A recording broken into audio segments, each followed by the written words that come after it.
Welcome back. So, right now, we're going to talk about the next area of embodying the coaching mindset, which is the ICF competency number 2. Now, this is often not discussed so much or so much in depth, and I wish there is a, if you like to, I would like to bring you on board of this journey. What I do is with many leaders, many coaches, I take them on a journey through understanding their coaching mindset, through what I call individual coaching sessions, where I bring them through the brave coaching experience, where they begin to learn more about the coaching mindset. And I know this is not for everyone. This is for individuals who say, hey, I want to take my coaching to the next level. I've attended the ACC level 1, level 2 programs, and I'm now ready to go deeper within myself. You see, many coaches, when they enter a coaching credentialing, they think about how do I pass the exam? How do I clear this? How do I get this? But I say, hey, wait a minute. Hold back. What can we do to embody more of our mindset, to learn more about mindset? What can we do to understand and deepen our mindset? And that is the specialty program that I bring coaches through, what I call Brave Coaching Experience. Every single session is all customized. Every single session is different, and it's going to be an experience of a lifetime. And I even bring coaches through retreats around the world because it's something that I believe if I can bring you through and experience different parts and different experiences of life, it will kind of help us gain a deeper sense of who we are. Okay, so if you'd like to come join me in some of my personalized retreats or experiences, reach out to me at braverstoryjedi.coach, and you'll learn more about it as well. Okay, so let's dive into the definition of what a coaching mindset is. Well, the definition says this: develops and maintains a mindset that's open, curious, flexible, client-centered. A mindset that's open, curious, flexible, and client-centered. So how many mindsets are there? We begin to hear there's 4 key areas of the coaching mindset: open, curious, flexible, and client-centered. So how do we first begin to think about this? Well, let me just highlight here. Number 1, this idea of develops. How do we develop this? Well, attending a program, right? Learning from a masterful coach, educator, a mentor coach, a coach supervisor, experienced coach, people around you, leaders, books, journals, articles, readings, videos like this, podcasts, really developing yourself about the mindset. So like I mentioned in previous videos as well, the first step is to first gain self-awareness about yourself. Like what does it mean to develop? So I like to say this, right? So the key premise here is develops. And so how do we develop? Well, for one, it's recognizing my own mindset gaps. It's that simple. So what it is my mindset gaps? So I have to read more broadly, right? So sometimes some coaches say, "Oh, Jedi, I'm really familiar with my mindset. I'm really self-aware." I said, "Hey, you know what? We can never have enough of self-awareness because sometimes the danger or the enemy of self-awareness is ego. The danger and enemy of self-awareness is pride. The danger and enemy of self-awareness, it's blindness. Not knowing that we are blind, but we think we are not blind. Because we think we see, but we see not. We think we hear, but we hear not. We think we do, but we do not. And first step, it's developing first. How do we develop myself? What am I committing to do? And I often tell leaders and coaches all around the world, I said, hey, learning coaching, it's different from learning any other skills because it's not about just doing a checkbox. It's not about attending a program. It's not about clocking certain hours. It's really about developing yourself. There's a lot of elements that is outside of class. There's a lot of elements that requires you to pause, reflect, just going deeper within yourself, and then saying that, hey, this is what I want to do. This is how I should be doing. This is what I need to do to kind of develop. This is what I'm committing to do to really maintain that mindset. And this leads us to the second part here, maintain.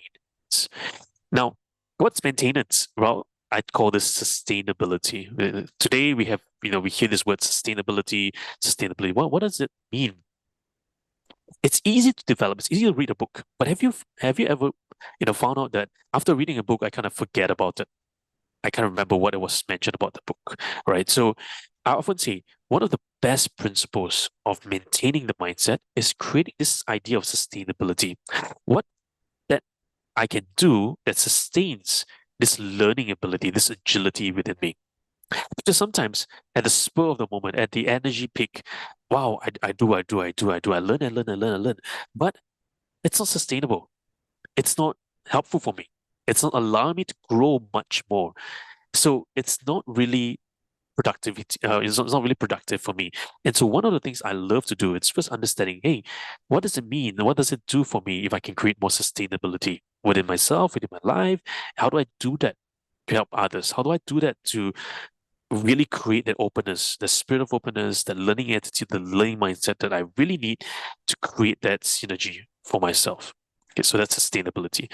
Now, so you have this element of developing and that element of sustainability. This two, it's what I call the habit of change. The two forces is developing plus maintaining. You see, a coaching mindset, it's developing new habits, empowering habits, great habits that supports you as a leader, as a coach, as a person who have great conversations with people. And I would say coaching, it's about conversational mastery. It's not about just becoming a coach. It's not about trying to coach others. First, it's about having better conversations, about having more authentic conversations, right? Too often, many people just want to have their voice heard. But let's think about this. If I want to help another person change, if I want to help my team members, my clients, my coachees, my mentees, whoever, to create the change, I must first learn what it means to develop a habit. And what do I mean by that? A habit cycle involves first recognizing what are my gaps, developing that gaps, bridging that gap, learning more things, and then sustaining that over a period of time until it becomes part of you that I don't have to think about it. So think about this. Every morning when we wake up, we go to the toilet, we brush our teeth. We don't have to think and force ourselves to brush our teeth. We don't have to think and force ourselves to do a certain routine. So now that habit has become a routine that doesn't require additional energy. It doesn't require motivation, doesn't require a pump, doesn't require that boost anymore. Because that habit has now become a routine. It used to be challenging. So think about this, when many parents who are watching this as well, they say, hey, I got children, but they are not in the habit of brushing their teeth. Okay, I can totally understand that. I say because they're learning a new skill. It can be a hassle for them. But over time, as they do it, as they do it, as they do it, as they do it, it becomes a routine. Very much like today, many adults, many individuals, many leaders, they have a morning routine, having a cup of coffee, having a cup of tea, doing something, doing some exercise. That has become a routine. So I often say this is like a leadership routine. If we can develop this habit of change, it becomes our routine. Our routine codex is something so powerful because that routine allows us to enter that habit of change without additional expenses of energy. Okay, so routine,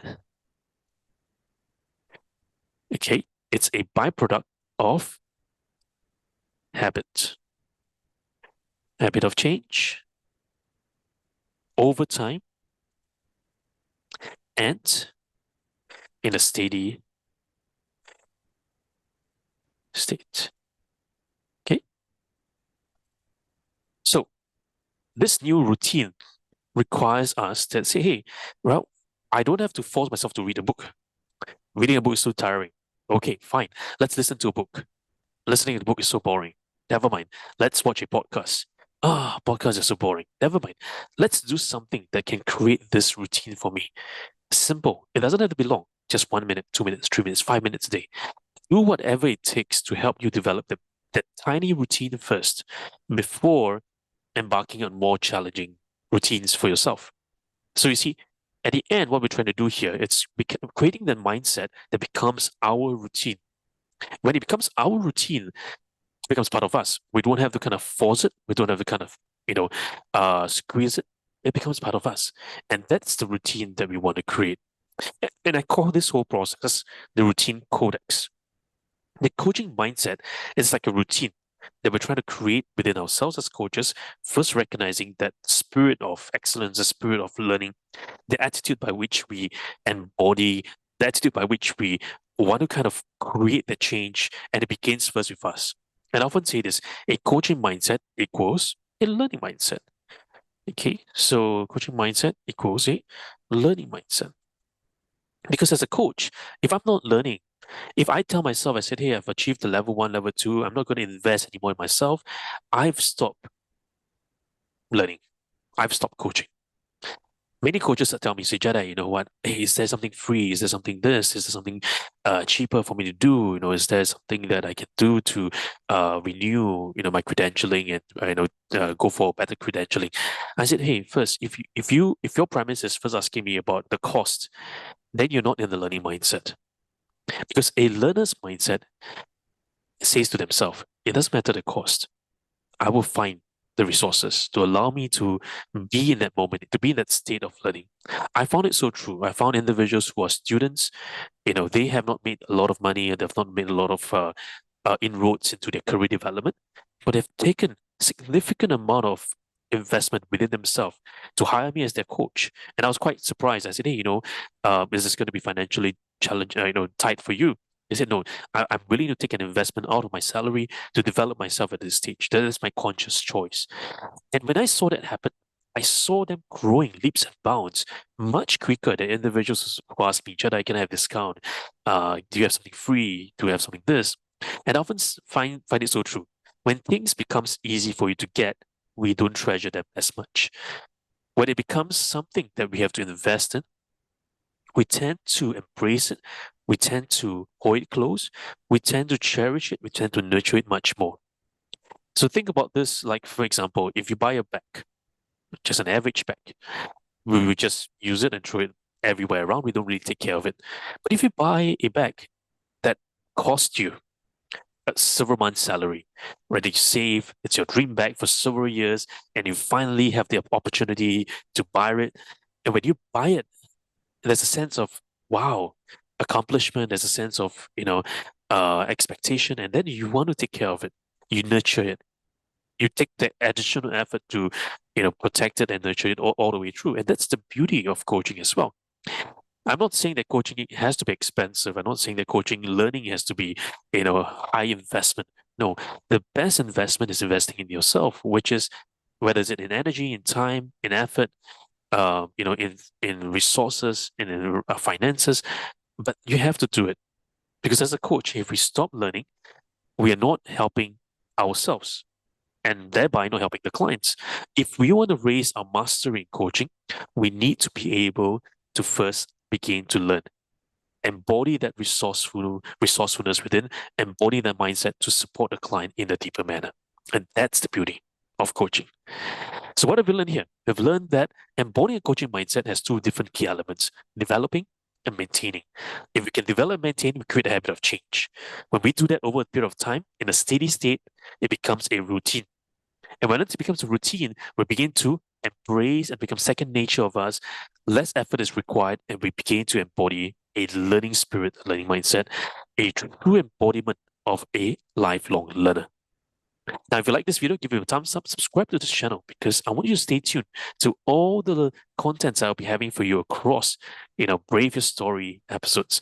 Now, you may be learners from my different programs as well, across Coaching Changes Lives, Ikigai, and across the different institutes that I've helped run over the years. And I want you to know this.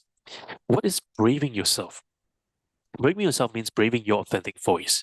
And I'd like to take you on this journey. If you say, Jedi, today I'm ready to commit to embarking on a brave, authentic journey to experience coaching for myself.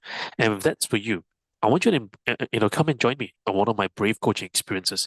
It's not for everyone, but it's for individuals who say, I want to take the leap of faith. I want to kind of invest myself. I want to try something that's totally different, right? Every single of my coaching experience are very unique to each individual clients. Sometimes I take them for a walk. Sometimes I bring them for a retreat. Sometimes I bring them to different countries. There are different experiences I like to create for my clients to do one thing, to help inspire change within, to help them expand the mindset, and to help them to create radical and lasting change for themselves and for their clients that they're serving. So I look forward to seeing you in the next video. Stay tuned for more because I'll enjoy talking about the coaching mindset as a way for you to become a great learner. A coach is first a great learner and a great listener before they do even one single coaching session. So stay tuned for more.